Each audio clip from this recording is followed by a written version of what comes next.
But to see the growth over the years and then to see us then enter into different parts here of the Middle East, that's been amazing to see. And we're always so welcome over here. The weather's fantastic, the food is great, the hospitality is second to none. The experience for exploring the mangrove, it's something, is not only sport, it's like a part of meditation. If you're coming here, you can spot only the music of nature.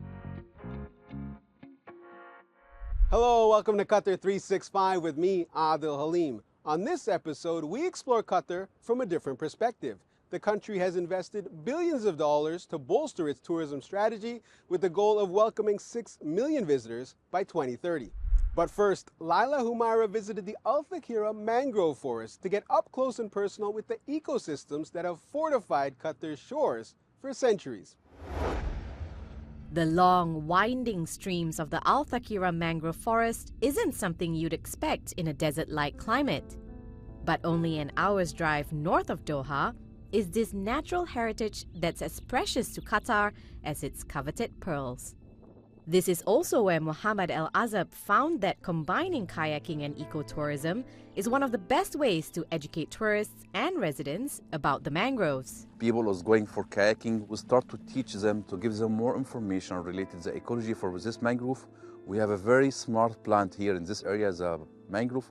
They are surviving in a very salt water, and in the same time, it's very important for the ecosystem here for Qatar. Aqua Sports runs kayak tours all year round. Other than tourists, the company also organizes school excursions and corporate trips so that people from all walks of life can learn more about the mangroves. We teach people more about the environment, about recycling. We do like a beach cleanup, especially with the schools, with the college. This mangrove is providing a very fresh air. The oxygen coming from these leaves is 5 times any plant in the land. Kayak tours are especially popular during the winter months. If you're lucky, you might even get a chance to spot migratory birds like flamingos. Sunrise or sunset, these kayaks allow participants to wander down the waterways of Al Thakira mangrove forest while also learning about the significance of these trees to Qatar's biodiversity. As luck would have it, we spotted a couple of flamingos. Usually in a bigger group, the shy pink-feathered birds are a treat to see in Qatar because they only come between December and March. Herons and other migratory birds have made the mangroves their sanctuary, adding to the sense of peace and tranquility of the area. The experience for exploring the mangrove, it's something, is not only sport, it's like a part of meditation. If you're coming here, you can spot only the music of nature. You can hear in your background only birds. Going forward, it's Mohammed's ambition to plant 1 million mangrove trees along Qatar's shores, with the aim of keeping the ecosystem alive for decades to come. In seeding season, we collect the seeds and give it to the students. They start to do replanting for this one to keep the environment safe. They offer a lot of biodiversity for wildlife here, for marine life, birds. And we, us as human, we have a rule to keep this safe and sustainable. It's like a heritage we need to deliver for next generation.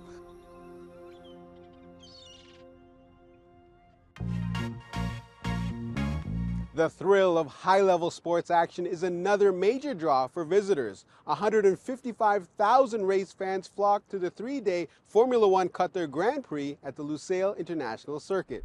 Many were there to see Lewis Hamilton, currently tied with Michael Schumacher for the most F1 world titles.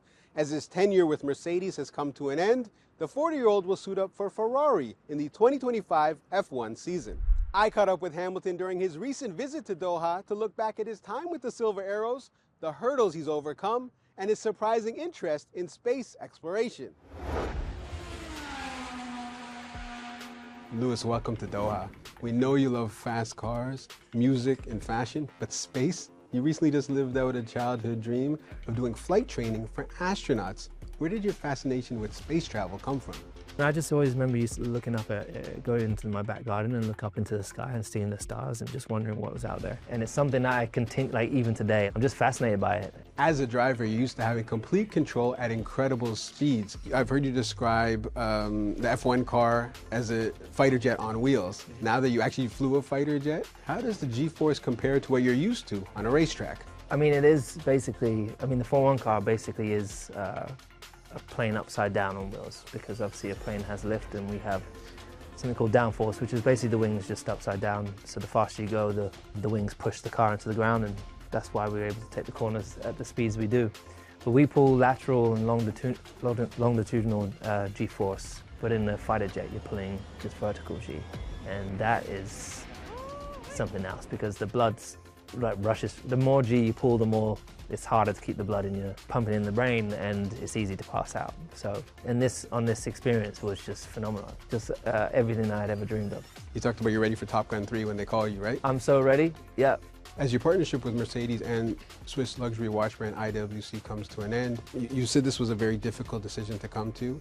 I imagine spending more than a decade, it kind of feels like leaving family. If you look back, what are some of your favorite memories and moments during your time with the Silver Arrows? I mean, it is 100% like leaving family, but I mean, I think I will always be a part of the family, because I've been with Mercedes since I was 13, so. And with IWC, I mean, we've been together 11 years, so we always have done great fun events. So for example, this video that you've seen, that was like the best one for sure we've done. A lot of people see the finished product that is Lewis Hamilton today, the GOAT to many, but you've overcome some incredible hurdles in your life. What are some of the hurdles you're most proud to have overcome, and what's the message to your fans who may be going through something similar? I think that's a really good question. I think some of the biggest hurdles are probably second guessing yourself, having doubts of whether or not you can do something when things get tough. So self-belief, I think, has been one of the most important things for me, is continue to have self-belief. And there's definitely been days where that's been challenged. But the thing that's got me to where I am is I continue to believe in my ability. So I was like, I'm going to make it. Whatever it is, I'm going to get in shape. I'm going to quit. I'm going to start eating healthy on Monday, whatever it is, you know, like speaking those things into existence is always really helpful. Speaking of speaking things into existence, the F1 recently announced its new diversity and inclusion charter. Yeah. All 10 teams are in part F1, FIA. As someone who's been a lead voice on this, how confident are you that this will lead to real and positive change? Honestly, I'm so happy. It's been 3 years in the making to get Formula 1 to take that on. Look, growing up in a sport that has not been diverse and not been inclusive, you know, I see a lot of comments from people like, yeah, well, you want the best people, and yeah, but if you define what is the best person, you know, it shouldn't matter what your socioeconomic background is. It shouldn't matter what your gender is or what the color of your skin is, where you're from. Everyone should have an opportunity to succeed, and there are actual barriers within society. So to see that all the teams are now engaged in Formula 1, the FIA, yeah, I'm so proud. You're here for the Qatar Grand Prix. There are a few stops in the Gulf region, Bahrain, Saudi, UAE. How have you seen the sport grow in this region during the course of your career? I mean, it's been pretty impressive to see the growth, and then to see us then enter into different parts here of the Middle East, and also to see the place grow. All these countries just becoming more and more beautiful as they continue to grow. The cities, that's been amazing to see, the evolution of the places. And we're always so welcome over here.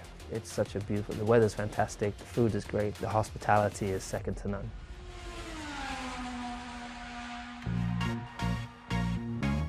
Qatar is not just a destination for its sporting events and beautiful ecosystems. Tourists also travel here for beauty of a different kind. Joanna Hughes explores why visitors at the Korean Medical Center in Lusail travel from far and wide in pursuit of the perfect complexion. Whether it's the hydrothermal baths of the Zula Wellness Resort or the sound baths in our habitat's Rasa Brook, Qatar is establishing itself as a tourism destination with plenty of holistic health services on offer. The recently opened Korean Medical Center offers non-invasive skincare treatments inspired by South Korea, a country where exfoliating and moisturizing has been elevated from a mundane morning task to an art form and a billion-dollar industry. We have good like a cosmetic industry in Korea, from the long time ago, and then means that the Koreans easy to get good quality product with affordable price. That means that even the young generation easy to get that product and use that product from early age. After something like after we get some like a K-drama or K-movie something, and then that Korean beauty is get popular in the world. I'm at the Korean Medical Center to find out firsthand if Korean skincare lives up to the hype. KMC is the first of its kind Korean healthcare facility in the region, offering a wide variety of treatments for those in search of rejuvenation and what the center calls harmony of mind, body and soul. Now, clients come from Qatar and beyond, all hoping, like me, to walk out feeling a little fresher. And maybe a little more glowing. So the KMC, we are so proud. It's like a first Korean medical facility in the Middle East. So some of the customers, patients come from the UAE and Saudi Arabia and even Kazakhstan and Russia, so to meet us. The treatments I'm trying today are all about achieving so-called glass skin, a non-invasive Korean skincare trend that has gone viral around the world. So glass skin means they have a very clean and clear skin and glowing. So we have several steps to make that Korean glass skin. So we do some explorating, and then we can do some improve their skin texture, look like a glowing. We also can proceed some hydrofacial for a maintenance. Well, that was certainly a new experience for me. Let's see if this evening I'm actually glowing and a bit closer to achieving that sought-after Korean glass skin that tourists travel here for. Whether in support of conservation efforts, adrenaline-pumping sports, or just a little beauty boost, the country is diversifying its offerings in an effort to hit that target of 6 million tourists by 2030.